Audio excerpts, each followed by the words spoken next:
Very cool, Ava. See you soon.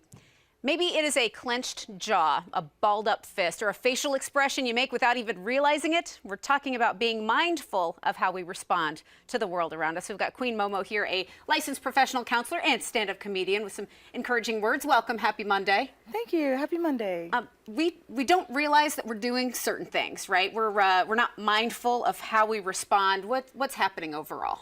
Sometimes I think we just take our bodies for granted, and when there's external stimuli, we do respond. So let's say you have a supervisor, you're really upset what they're saying, your body responds, your heart will race a little bit, get a little butterflies in your stomach. Yeah.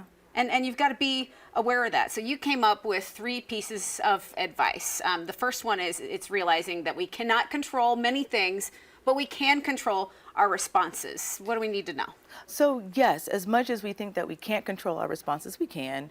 And it just takes a little bit of practice, and honest and truly, your body knows what to do. So listening to our body is an important piece of learning how to control ourselves. You can't control the feeling that you're having, but you don't have to make the face, you don't have to make the posture, you can... Yeah, you can... That's an exercise, that's a strength that you work on, you practice. Number 2, you say be aware of a physical response you might have. Noticing it helps with coping strategies. What are some examples of coping strategies? Okay, so some examples of coping strategies would be, the famous one of the deep breathing, the square breath. And so one of the things is, like I was saying before, when your heart starts to race and you're starting to realize you're becoming anxious, that's a really good way of knowing, okay, let me take...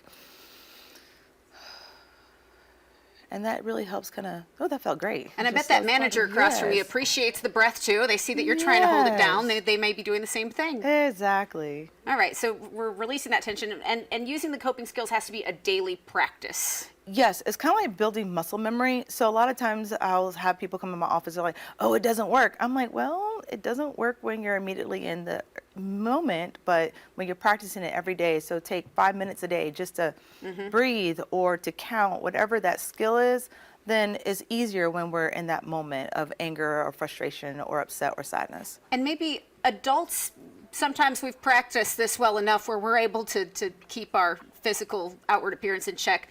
Kids, though, this is advice that you talk with kids a lot. Yes, especially when they're at school, can't control the things at school. So it's good to remind ourselves, take that pencil, just kind of hold on to it, take a breath, it'll be okay. Yeah, and you brought a chart that you use that kind of reminds people what zone they're in. That's been helpful. Yeah, so this is a cute little chart that it lets you know if you're in the red zone, angry. And when you're angry, just stop. When you're kind of confused and things of that nature, slow down. That's actually something my supervisor tell me. Slow down and speed up. When you're in the green, that is a great space to go ahead and make sure you're prioritizing, doing the things you need to do. And when you're in the blue, like you're sad and things like that, to rest. And one of the things that we're told a lot of times is that resting is not productive, but it is. Okay. So, yes, take care of yourself. And as for the coping mechanism, maybe parents watching are going to say to their child tonight, hey, next time you start to feel frustrated, instead of lashing out, do this. You said that there's the breathing, the box breathing, any other good pieces of advice for ways to maybe shift away from that frustration you're feeling? Yes, so parents out there, if you have any kiddos that officially have like ADHD, let them move around a bit. Let them kind of walk it out, because a lot of times their bodies, they don't know what to do with that energy. So it's okay to do that. Okay. Yeah, that helps for a lot of people. Anything else we should keep in mind as we just overall seek good motivation for this new week we're launching in on?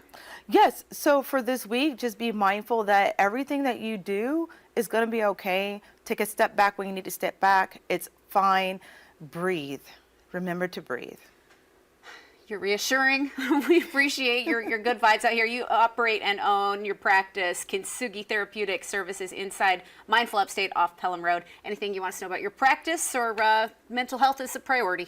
Well, May is Mental Health Awareness Month. So yes, everyone, please be mindful this month. Take care of yourselves. Your mental health is also your physical health. All right, wonderful. We surely appreciate you, Queen Momo. Anybody looking for you can keep up via social media. All those pages are on screen now.